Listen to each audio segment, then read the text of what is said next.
Everyone, welcome to my YouTube channel. आज की इस वीडियो में मैं आपको एक्सप्लेन करूंगा हॉर्नबिल इंग्लिश, जो कि कोर सब्जेक्ट है एनसीईआरटी सीबीएसई के लिए और एमपी बोर्ड 11th क्लास में भी ये लागू हो गया है। इसका 5th लेसन है द एलिंग प्लैनेट। एलिंग का मतलब बीमार, तो बीमार ग्रह। The green movements role. The green movements यानी कि जो हरित आंदोलन था उसका क्या भूमिका रही। लिखा है नैनी पालखीवाला ने। ये इंडियन राइटर है। इन्होंने लिखा है कि किस तरह से जो अर्थ है उसकी हेल्थ जो है वो डिवेस्टेड होने जा रही है या वो वीक हो रही है, या अर्थ की जो नेचुरल फेनोमिना है या नेचुरल जो एटमॉस्फेयर है वो किस तरह से डिक्लाइन हो रहा है, उसकी क्वालिटी किस तरह से गिरती जा रही है। इस पूरे आर्टिकल में उन्होंने यही डिस्क्राइब किया है। तो चलिए शुरू करते हैं। One cannot recall any moment in world history which has gripped the imagination of the entire human race so completely and so rapidly as the Green Movement, which started nearly 25 years ago.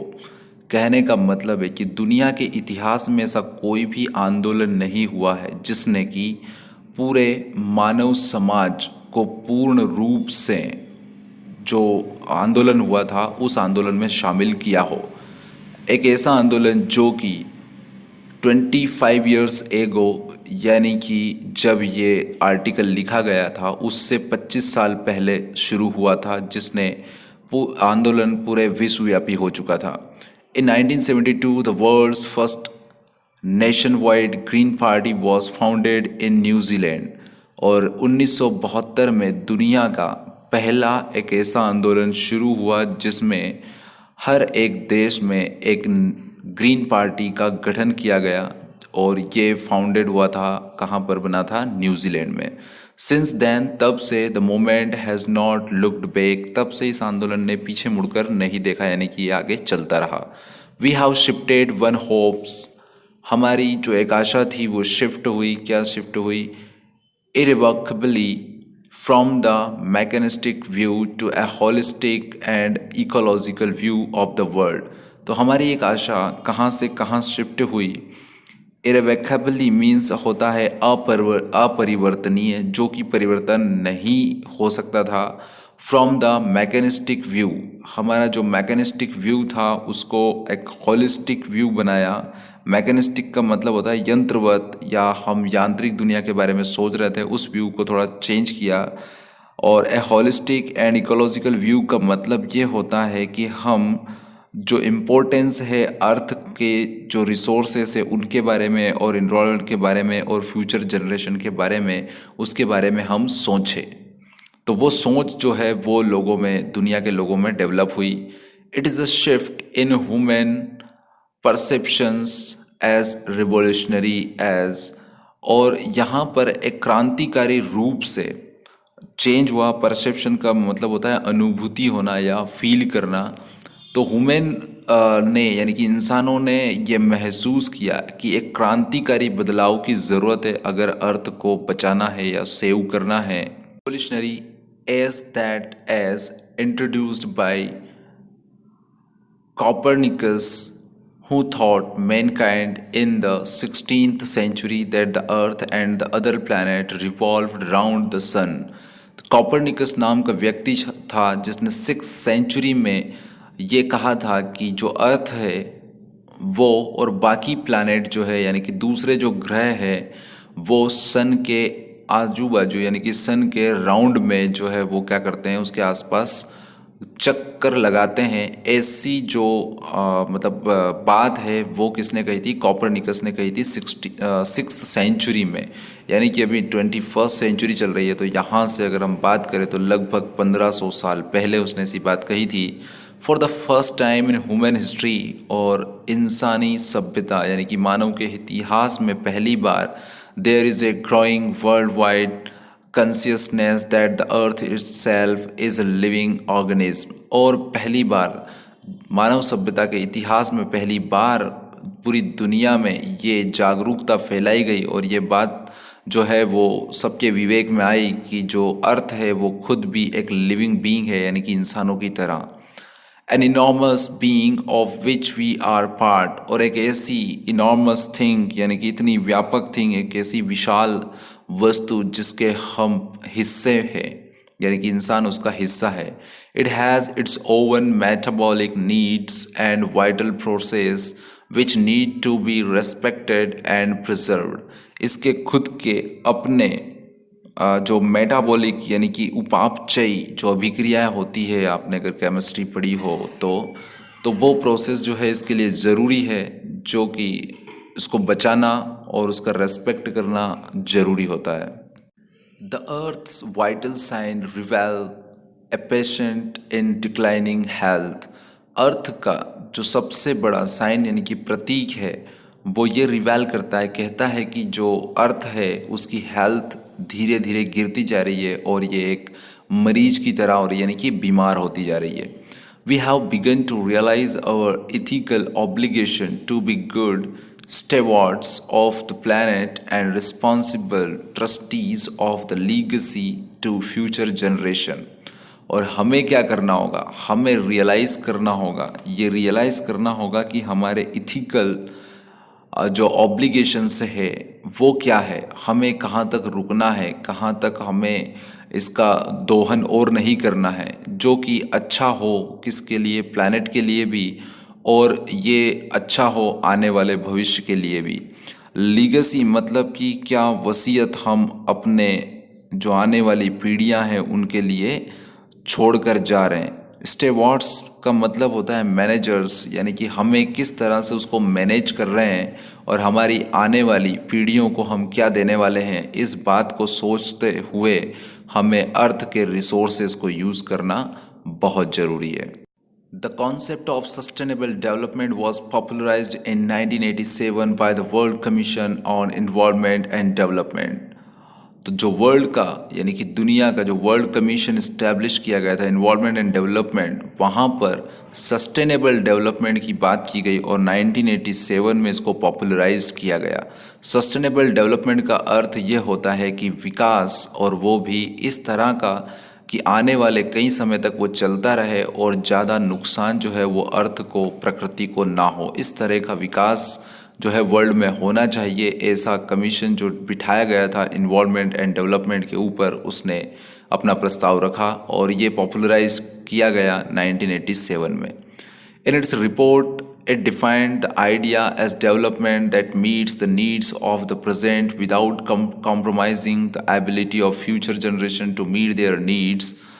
और इस report में, एक report जो इन्होंने पेश करी, उस report में ये जो विचार था इसको उन्होंने डिफाइन किया, इसको परिभाषित किया कि एक ऐसा विकास हमें चाहिए जो हमारी वर्तमान की आवश्यकताओं की पूर्ति करते हुए और आने वाले भविष्य में जो फ्यूचर जनरेशन आने वाली है उनकी ज़रूरतों को पूरा कर सके, ऐसी एबिलिटी जो है उसमें होना चाहिए। That is without stripping the natural world of resources future generations would need. तो इसका मतलब है कि विदाउट स्ट्रिपिंग का मतलब है कि अलग करना, बिना हमें नेचुरल वर्ल्ड को और रिसोर्सेज को अलग किए, यानी कि फ्यूचर जनरेशन के लिए उनको बचा कर रखना ताकि उनकी ज़रूरतों भी पूरी हो सके। In the zoo at Lusaka, Zambia, there is a cave where the notice reads।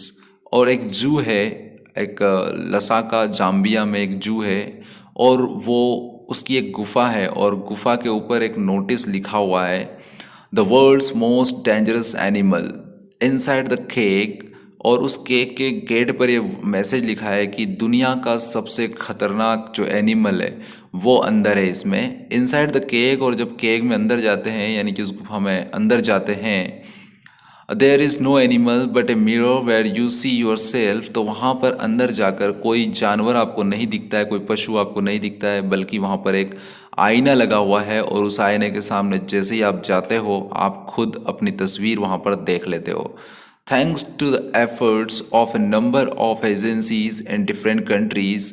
और यहाँ पर राइटर कह रहे हैं कि धन्यवाद उन सभी एजेंसीज़ का जो कि अलग अलग कंट्रीज़ में काम कर रही है। A new awareness has now downed upon the most dangerous animal in the world.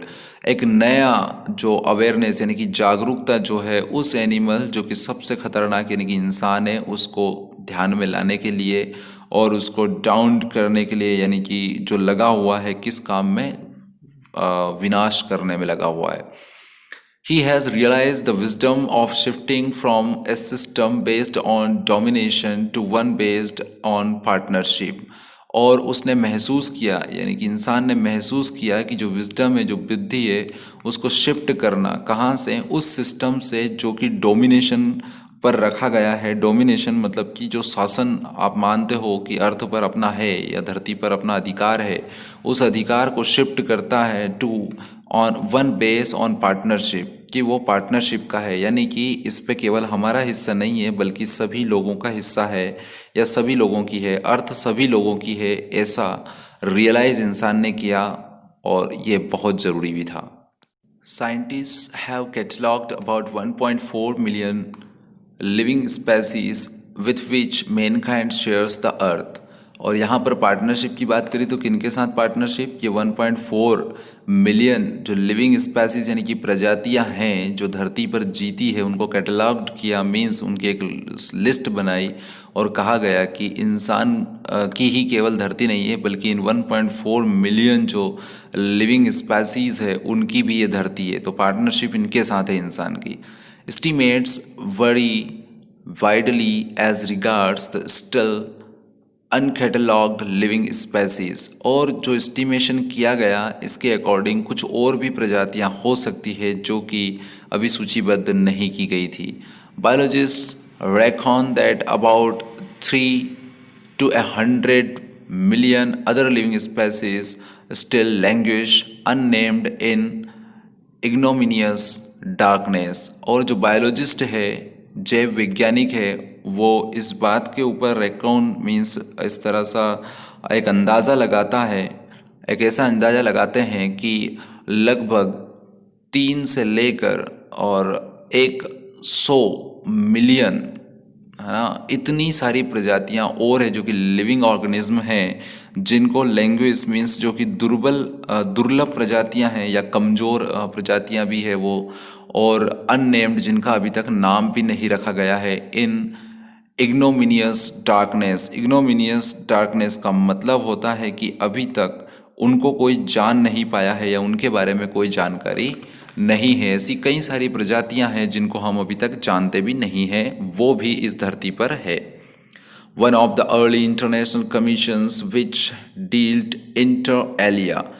इससे पहले जो सबसे पहला अंतर्राष्ट्रीय कमीशन या कि गठन किया गया था वो इस चीज़ में डील करता है कि इंटर एलिया। इंटर एलिया का मतलब होता है कि एक तरह से सदा या हमेशा रहने वाला, या एमंग अदर थिंग्स या दूसरों के बीच हमें रहना है, इस बात पर बात करता है। With the question of ecology and environment, जो कि ये सवाल खड़ा करता है इकोलॉजी का और पर्यावरण का।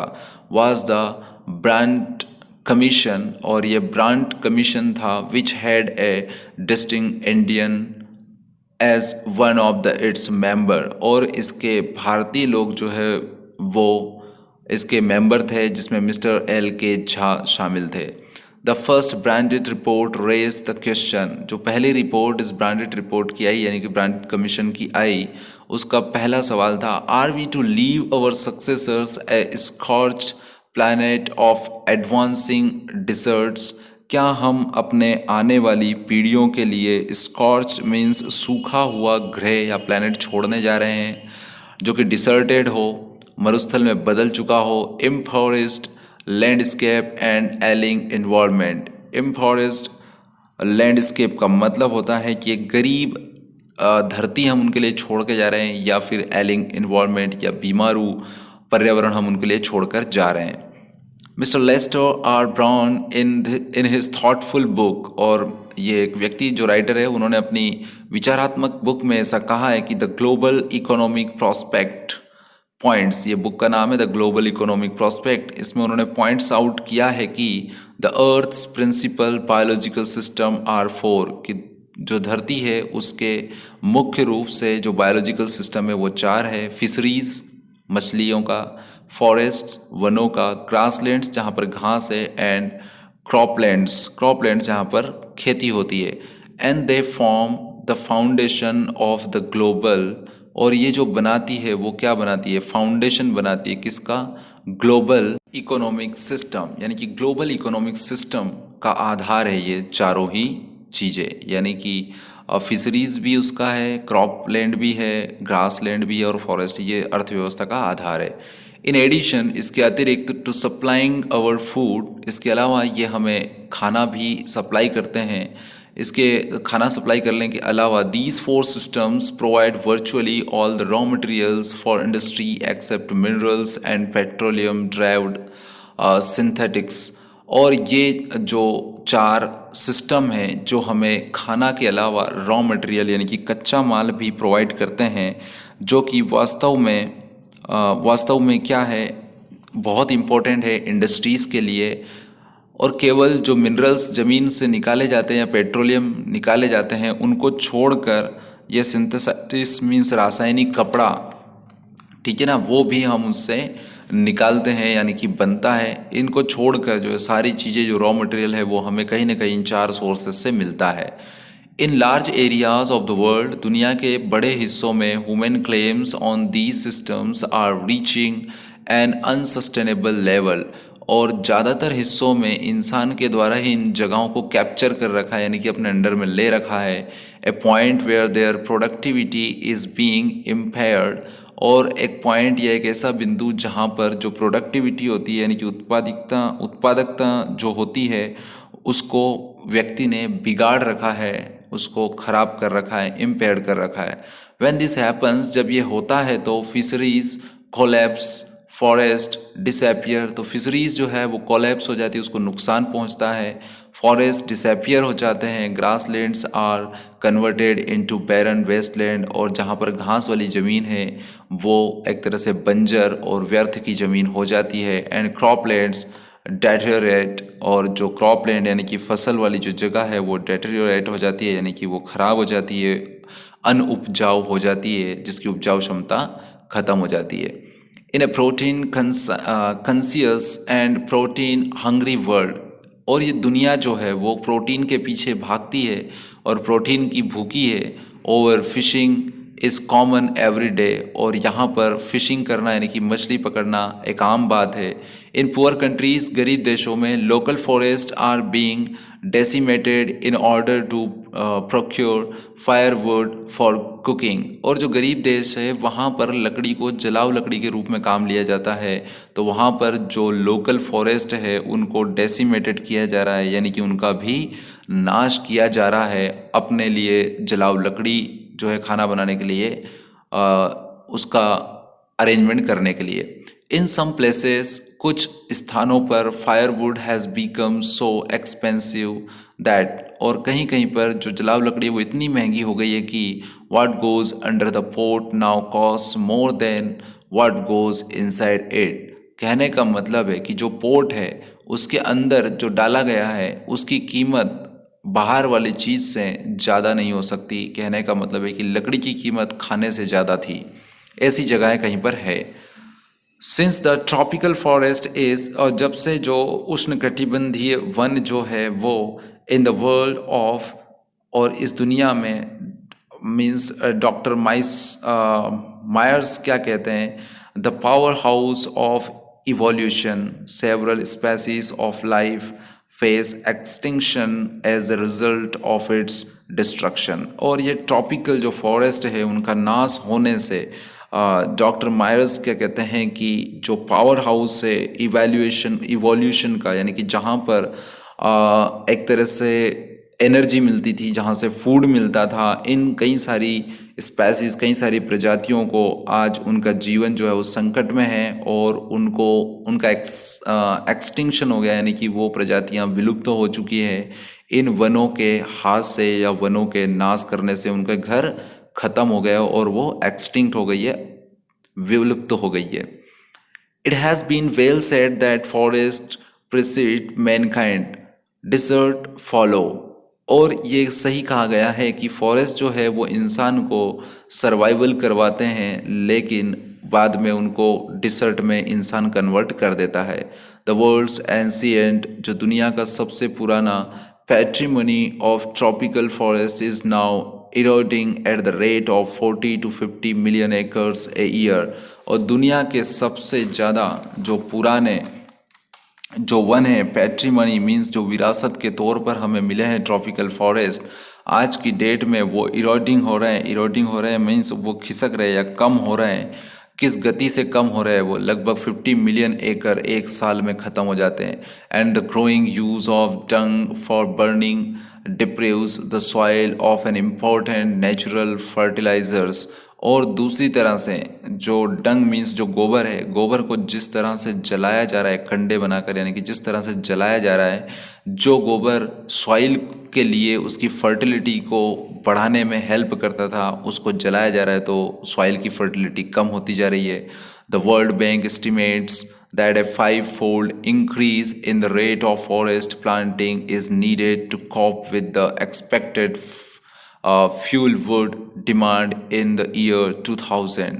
और जब ये ऐसे लिखा गया था उस टाइम पर वर्ल्ड बैंक का एक अनुमान था कि जिस तरह से जलाऊ लकड़ी की आवश्यकता है वो जिस रेट से बढ़ रही है, तो फॉरेस्ट की जो प्लांटिंग है यानी कि वनों का जो रोपण है यानी कि वृक्षारोपण जो है वो 5 गुना बढ़ा देना चाहिए, तभी 2000 तक या सन 2000 तक जो ज़रूरत होगी उसको पूरा किया जा सकता है। जेम्स स्पैथ कहते हैं, जो कि the president of the world resources institute के प्रेसिडेंट है, सेट द अदर डे, दूसरी तरह मतलब बैंक ने जब कहा था, वर्ल्ड बैंक ने, उसके दूसरे दिन इन्होंने कहा था या दूसरी कभी उन्होंने कहा होगा कि we were saying that we are losing the forest at an acre a second. हम ये कह सकते हैं कि हम 1 सेकंड में 1 एकड़ का जो फॉरेस्ट है वो खोते जा रहे हैं, but it is much closer to an acre and a half to a second. परंतु यहाँ पर हम ये कह सकते हैं कि कम से कम हर सेकंड में एक या आधा एकड़ जो फॉरेस्ट है हम वो खोते जा रहे हैं, यानी कि वो कम होता जा रहा है। Article 48A of the constitution of India provides that, और हमारे जो संविधान है, भारतीय संविधान, उसका आर्टिकल 48A क्या कहता है कि the state shall endeavour to protect and improve the environment and to safeguard the forest and wild life of the country.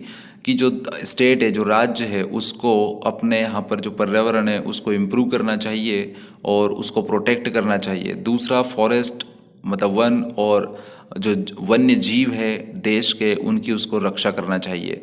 But what causes endless anguish is the fact that laws are never respected nor enforced in India। परंतु ऐसा क्या हुआ या ऐसी क्या बात है कि जो कानून है वो उनका सम्मान इंडिया में नहीं किया जाता है, ना ही उनको लागू किया जाता है। फॉर इंस्टेंस, उदाहरण के लिए, द कॉन्स्टिट्यूशन सेज दैट, और कॉन्स्टिट्यूशन क्या कहता है कि कास्टिज्म जो जातिवाद है, अनटचेबिलिटी है यानी छुआछूत है, एंड बॉन्डेड लेबर यानी कि बंधुआ मजदूर है, शैल बी एबोलिश्ड, इनको ख़त्म कर देना चाहिए। But they flourish shamelessly even after 44 years of the operation of the constitution। पिछले 44 साल से, यानी कि जब ये ऐसे लिखा गया तब पिछले 44 ईयर्स से ये कॉन्स्टिट्यूशन चल रहा है इंडिया में, लेकिन फिर भी अनटचेबिलिटी, कास्टिज्म और जो बॉन्डेड लेबर है उनको एबोलिश नहीं किया गया है, बल्कि ये दिनों दिन फलता फूलता जा रहा है। A recent report of our Parliament's Estimates Committee has highlighted the near catastrophic depletion of India's forest over the last 4 decades। और भारत की जो पार्लियामेंट की एस्टीमेट कमेटी है उन्होंने हाईलाइट किया है, और हाईलाइट क्या किया है इन्होंने कि जो मीन्स आपका कैटास्ट्रॉफिक डिप्लेशन है, यानी कि जिस तरह से बढ़ता हुआ जो ह्रास है। कैटास्ट्रॉफिक डिप्लेशन का मतलब होता है कि एक ऐसा मीन्स जनरेशन या आने वाली जो जनरेशन है या जो बाउंड्रीज़ है किसकी, उस फॉरेस्ट की, वो किस तरह से कम होती जा रही है इंडिया के, उसके ऊपर अपने जो पिछले 4 दशकों में यानी कि 40 सालों में जिस तरह से उसको नुकसान हुआ है उसको उन्होंने एस्टिमेट करके कहा है और बताया उसकी रिपोर्ट में कि India according to reliable data, विश्वसनीय जो इन्फॉर्मेशन से उनके आधार पर हम कहें तो is losing its forest at the rate of 3.7 million acres a year, कि एक साल में 3.7 एकड़ के जो फॉरेस्ट है इंडिया खोता जा रहा है, इतने फॉरेस्ट कम होते जा रहे हैं। Large areas officially designated as forest land, और ऐसे एरियाज जो कि बड़े पैमाने पर किस लिए हैं कि वो फॉरेस्ट के लिए रिजर्व कर रखें और आर ऑलरेडी वर्चुअली ट्रीलेस, जो कि लगभग ट्रीलेस हो चुके हैं, यानी कि वहाँ पर पेड़ नहीं बचे हैं। The actual loss of forest is estimated to be account 8 times the rate indicated by government statistics. तो गवर्नमेंट जो अपने अनुमान लगाती है या गवर्नमेंट के अनुमान से 8 गुना ज़्यादा एक्चुअल में पेड़ों की कटाई हो रही है, यानी कि गवर्नमेंट के जो आंकड़े हैं वो तो बहुत कम दिखाए जाते हैं, लेकिन उससे 8 गुना ज़्यादा पेड़ों की कटाई इंडिया में चल रही है। A 3-year study using satellites and aerial photography concluded by the United Nations, और यूनाइटेड नेशन के द्वारा एक 3 साल की स्टडी की गई जिसमें सैटेलाइट और एरियल मीन्स एक एंटीना जो है उससे फोटोग्राफी के माध्यम से जो स्टडी की गई थी, उसके अनुसार वो वार्न करते हैं, वार्न्स दैट, वो ये चेतावनी देते हैं कि the environment has deteriorated so badly that it is critical in many of the 88 countries investigated। 88 countries यानी कि 88 कंट्रीज़ यानी कि देशों में ये अनुमान लगाया गया है कि जिस तरह से डेटेरियोरेट किए जा रहे हैं, यानी कि विकृत किए जा रहे हैं, यानी कि वनों को काटा जा रहा है, उसकी वजह से जो कंट्रीज़ है उनकी आने वाले समय में जो इन्वायरमेंटल प्रॉब्लम है ये बहुत ज़्यादा क्रिटिकल नाजुक हो जाएगी। There can be no doubt that the growth of world population is one of the strongest factor destroying the future of human society। यहाँ पर ये कहना निसंदेह गलत नहीं होगा कि जो वर्ल्ड की पॉपुलेशन है वो जिस रफ्तार से बढ़ रही है वो सबसे बड़ा और सबसे स्ट्रॉन्ग फैक्टर है, जिसकी वजह से आने वाली जो वुमेन सोसाइटी यानी कि आने वाला जो मानव समाज है वो डिस्ट्रॉय हो जाएगा, या वो डिस्टॉर्टिंग होता जा रहा है, या वो खराब होता जा रहा है, विकृत होता जा रहा है, उसकी हालत खराब होती जा रही है। आगे लिखते हैं, it took mankind more than 1 million years to reach the first billion, और आने वाले समय में यानी कि 1 बिलियन कंप्लीट करने में इंसान को थोड़ा समय जो है वो means more than 1 billion years to reach the first billion, means 1 million तक पहुंचने में इंसान को जो है 1 मिलियन ईयर लगेगा 1 बिलियन को कंप्लीट करने में। That was the world population around the year 1800, और उस समय की बात है जब 1800 की बात कर रहे थे, तो 1800 के बाद जो पॉपुलेशन का ग्रोथ हुआ वो काफ़ी ट्रमेंडस था, काफ़ी भयानक था। बाय द ईयर 1900 और 1900 का जो साल आया, ए सेकंड बिलियन वॉज एडेड, तो दूसरा बिलियन यानी कि 1800 में 1 बिलियन जो है पॉपुलेशन वर्ल्ड की थी, लेकिन 1900 में ये सेकंड बिलियन कंप्लीट हो गया, यानी कि 2 अरब जनसंख्या हो गई। And the 20th century has added another 3.7 billion, और जब 20th सेंचुरी आया तो 3.7 बिलियन और हो गया, यानी कि 5.7 अरब जो है वो जनसंख्या वर्ल्ड की हो गई 2000 में। The present world population is estimated at 5.7 billion. वर्तमान जो जनसंख्या विश्व की वो 5.7 यानी कि 507 करोड़ है। Every 4 days the world population increases by 1 million, और हर 4 दिनों के पीरियड में 1 मिलियन जो पॉपुलेशन है वो वर्ल्ड की बढ़ रही है। तो इस रफ्तार से जनसंख्या बढ़ रही है और उसके भरण पोषण के लिए ज़मीन चाहिए, और उसके लिए पेड़ों को काटा जा रहा है, रोड पे ट्रैफिक बढ़ते जा रहा है, प्रदूषण बढ़ते जा रहा है, पॉपुलेशन का बहुत ज़्यादा जो असर है वो एनवायरनमेंट पे पड़ता है। Fertility falls as incomes rise, जिस तरह से इनकम बढ़ रही है और उपजाऊ क्षमता कम हो रही है, एजुकेशन स्प्रेड, शिक्षा का विस्तार हो रहा है, एंड हेल्थ इम्प्रूव्स, और हेल्थ भी इम्प्रूव हो रही है। दस development is the best contraceptive, तो विकास ही जो है सबसे अच्छा गर्भ निरोधक है। But development itself may not be possible if the present increase in numbers continues, यदि कि वर्तमान जनसंख्या जिस तरह से बढ़ रही है इस तरह से अगर पॉपुलेशन बढ़ती रही तो भविष्य का जो डेवलपमेंट है, विकास, वो अपने आप में संभव नहीं हो पाएगा। द रिच गेट रिचर, जो अमीर है वो अमीर हो जाएंगे, and the poor beget children which condemns them to remain poor, और जो गरीब है वो बच्चे पैदा करने में लगे रहेंगे और उसकी वजह से वो गरीब ही बने रहेंगे।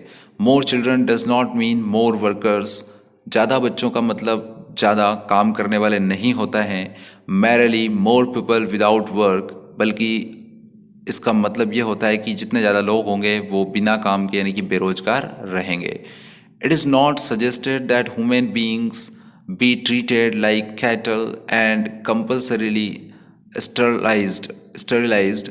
और यहाँ पर ये नहीं सजेस्ट किया जा रहा है, ये नहीं बताया जा रहा है कि जो ह्यूमन बीइंग है वो कैटल की तरह यानी कि पशुओं की तरह उनके साथ ट्रीटमेंट किया जाए, और स्टेरिलाइट मीन्स निष्फल हो जाना होता है। तो यहाँ पर इस तरह से सजेशन बिल्कुल नहीं दिया जा रहा है कि उनको हम कैटल की तरह माने, बल्कि कंपल्सरीली हमें उनको निष्फल करना है, यानी कि जनसंख्या को बढ़ने को निष्फल करना है।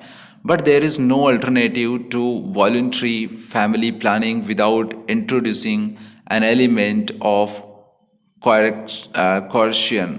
और यहाँ पर कोई भी अल्टरनेटिव जो है वो नहीं हो सकता है, या कोई भी उपाय दूसरा नहीं हो सकता है voluntary family planning. Voluntary family planning का मतलब ये है कि आप अपनी तरफ से या गवर्नमेंट अपनी तरफ से वॉलंटरी करके और फैमिली प्लानिंग जो है वो लोगों की नहीं करवा सकती, जब तक कि लोग खुद जो है अपने हिसाब से, मतलब कि अपने लिए जो है वो खुद फैमिली को प्लानिंग नहीं करेंगे, तब तक नहीं हो सकती।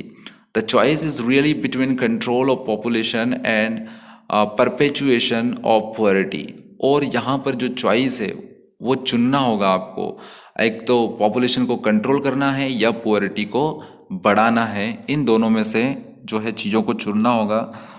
परपेचुएशन का मतलब होता है स्थायीकरण, तो या तो जो स्थायी पुअरिटी है, गरीबी, उसको आप चुन लीजिए, या तो जनसंख्या को आप चुन लीजिए। तो जनसंख्या को कंट्रोल करिए तो पुअरिटी कम हो जाएगी, अगर जनसंख्या को बढ़ा रहे हो तो आप स्थायी रूप से गरीबी को बढ़ा रहे हो। The population of India estimated to be 920 million today. और आज की डेट में, जिस दिन ये ऐसे लिखा गया था, राइटर ने जो लिखा था, उस टाइम पर इंडिया की पॉपुलेशन 920 मिलियन यानी कि 920 करोड़ 920 बिलियन थी, यानी कि इसको मिलियन मीन्स आपका 10 लाख का होता है। More than the entire population of Africa and south America put together. और ये जनसंख्या उस समय इतनी ज़्यादा थी कि अमेरिका और अफ्रीका, साउथ अमेरिका और अफ्रीका दोनों की जनसंख्या को मिला दें तो भी उससे इंडिया की पॉपुलेशन अकेले की ज़्यादा थी। No one familiar with the conditions in India would doubt that the hope of the people would die in their hungry hutments unless population control is given topmost priority। कोई भी व्यक्ति है ना, वन फैमिलियर मीन्स इस बात से बिल्कुल भी चिंतित या इस बात से बिल्कुल भी वो फैमिलियर नहीं था कि जो कंडीशन है इंडिया की वो किस तरह से है और क्या आशा इंसान के लिए लेकर आती है। अब जो जनसंख्या बढ़ रही थी, ये जनसंख्या निश्चित तौर पर ही मौत लेकर आती है। किस तरह से मौत लेकर आती है? भूख से मौत लेकर आती है। जब तक पॉपुलेशन को कंट्रोल नहीं किया जाएगा तब तक जो टॉप मोस्ट प्रायोरिटी होना चाहिए वो जनसंख्या को कंट्रोल करने की होना चाहिए, नहीं तो जो घर है उन गरीब घरों में बच्चों की मौतें होंगी भूख से।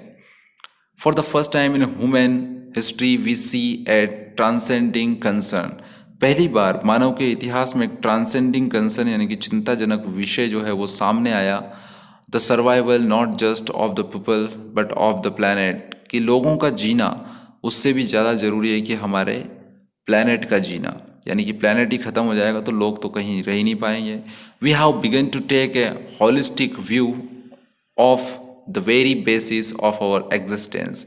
हमें सबसे पहले एक होलिस्टिक व्यू जो है वो रखना होगा, और ये होलिस्टिक व्यू जो है वो हमें अपने प्लैनेट के प्रति रखना होगा। होलिस्टिक मीन्स समग्र रूप से या संपूर्ण दृष्टिकोण से हमें चलना होगा, जो कि आधार है हमारे अस्तित्व का। The environmental problem does not necessarily signal our demise. जो इन्वायरमेंटल प्रॉब्लम है वो हमारी डिमाइज मतलब मृत्यु का सिग्नल नहीं है, ठीक है ना। वो जरूरी नहीं कि हमारी मृत्यु का सिग्नल है वो इन्वॉल्वमेंट की प्रॉब्लम, पर हम फिर भी हमें उसको देखना होगा। It is our passport for the future, और ये तो हमारे लिए एक पासपोर्ट की तरह काम करेगा हमारे भविष्य के लिए। आज अगर प्रॉब्लम है इन्वायरमेंटल प्रॉब्लम है तो उसका मतलब ये नहीं कि हम आज ही मर जाएंगे, लेकिन भविष्य में ये आफतें क्रिएट करेगी। The emerging new world vision has ushered in the era of responsibility. जो इमर्जिंग व्यू है, इमर्जिंग व्यू का मतलब ये होता है कि आने वाला जो समय के प्रति हमारा दृष्टिकोण है या वर्ल्ड का विज़न है, यानी कि दुनिया का जो दृष्टिकोण है, वो ushered in the era of responsibility. Ushered का मतलब है शुरुआत है, किस तरह की शुरुआत है, वो आने वाले इरा की, आने वाले शताब्दी की, जो कि रिस्पॉन्सिबिलिटी की होगी, जिम्मेदारी की होगी। तो आज हमारी ये जिम्मेदारी बनती है कि हम आने वाले भविष्य को संजोएं। It is a holistic view, ये एक समग्र रूप से संपूर्ण व्यू दृष्टिकोण है। एन इकोलॉजिकल व्यू, जिसको हम बोल सकते हैं कि ये इकोलॉजिकल दृष्टिकोण है। सीइंग द वर्ल्ड, और दुनिया को हमें देखना है एज एन इंटीग्रेटेड होल, उसको हमें संपूर्ण दुनिया को देखना है, ना कि किसी एक पार्ट को देखना है। Rather than a disassociated collection of parts, यानी कि अलग अलग देश, अलग अलग राज्यों को ना देखते हुए हमें पूरी दुनिया को एक साथ लेकर देखना है। और इस संपूर्ण व्यू के साथ हमें चलना है कि अगर मैं इंडिया में बैठा कुछ कर रहा हूँ तो इसका इफेक्ट जो है दूसरे देशों पर भी पड़ने वाला है। Industry has a most crucial role to play in this new era of responsibility. जो उद्योग है उनका काफ़ी महत्वपूर्ण और काफ़ी बहुत ही ज़्यादा महत्वपूर्ण जो है योगदान रहेगा आने वाली इस इरा में, जो कि रिस्पॉन्सिबिलिटी की होगी, जिम्मेदारी की होगी। What A transformation would be affected, किस तरह का बदलाव जो है वो आएगा और वो इफ़ेक्ट करेगा if more businessmen shared the view of the chairman of DuPont, Mr. Edgar S. Woolard, who 5 years ago declared himself to be the company's chief environmental officer। तो कितने ऐसे बिजनेसमैन हैं जो अपने आप को, जो कि चेयरमैन होंगे, जो कि ये जो व्यक्ति है ड्यूपॉन्ट, जो कि मिस्टर एडगर एस वुलार्ड थे, जिन्होंने 5 साल पहले, यानी कि ये जो आर्टिकल लिखा गया उससे 5 साल पहले अपने आप को कंपनी का चीफ इन्वायरमेंटल ऑफिसर घोषित किया था। और उन्होंने कहा था, उन्होंने कहा था कि our continued existence as a leading manufacturer requires that we excel in environmental performance। अगर हम वाकई में सबसे उत्कृष्ट उत्पादनकर्ता है और बनना चाहते हैं और बने रहना चाहते हैं, तो हमें निश्चित रूप से जो इन्वायरमेंटल परफॉर्मेंसेस है उसमें ऊपर भी हमें एक्सेलेंस लाना होगा, एक्सेलेंसी लाना होगी, ताकि हम पर्यावरण को ज़्यादा से ज़्यादा बचा सकें। तो ऐसे कितने बिजनेसमैन हैं जो ऐसा करेंगे या ऐसा बोलेंगे कि हमें पर्यावरण की रक्षा के लिए अपनी फैक्ट्रीज़ में और जो मैन्युफैक्चरिंग यूनिट्स हैं वहाँ पर इस तरह के मेजरमेंट करें कि कम से कम पॉल्यूशन हो। Of all the statement made by Margaret Thatcher during the years of her prime minister, और जो मार्गरेट थैचर थे जिन्होंने उनका जो कार्यकाल था प्राइम मिनिस्टरशिप का, उस समय जितने भी स्टेट्समैन बनाए, ठीक है ना, स्टेट्समैन बनाए मतलब जितने भी जो मंत्री लोग बनाए, none has passed so decisively into the current coin of English usage as her felicitous word. उन्होंने कुछ शब्द कहे थे तो कोई भी उन शब्दों के ऊपर नहीं चला। No generation has a free hold on this earth, किसी भी पीढ़ी का पूरी तरीके से इस धरती पर अधिकार नहीं है, यानी कि फ्री होल्ड का मतलब ये है कि आप मन मानी कर सको, ऐसा नहीं है। All we have is a life tenancy, हर एक व्यक्ति का जो है इसके ऊपर अधिकार है, यानी कि हर व्यक्ति का भी है। और टेनेसी का मतलब है कि ये तो एक किराए का घर है, अर्थ आपकी नहीं है, ये आपके लिए किराए का घर है और इसको आपको एक किराए के मकान की तरह इसकी देखरेख करके रहना होगा। With a full repairing lease, और इसका ऊपर जो हमें घर मिला है तो वो इस आश्वासन के साथ मिला है कि इसकी पूरे रिपेयरिंग हम करें। In the words of mister Lester Brown, और लेस्टर ब्राउन के शब्दों में, we have not inherited this earth from our forefathers. Actually inheritors मतलब विरासत में मिलना, तो ये हमें अपने पूर्वजों से विरासत में नहीं मिली है। धरती हमें अपने पूर्वजों से खैरात में या विरासत में नहीं मिली है। We have borrowed it from our children, ये हमने अपने बच्चों से उधार लिए। तो आने वाली पीढ़ियों के लिए हम कुछ छोड़ कर जाएँ, ऐसी हमें इसको रिपेयर करके और इस तरह से इस धरती को बना के रखना है ताकि हम आने वाले जनरेशन को कुछ अच्छा दे सकें।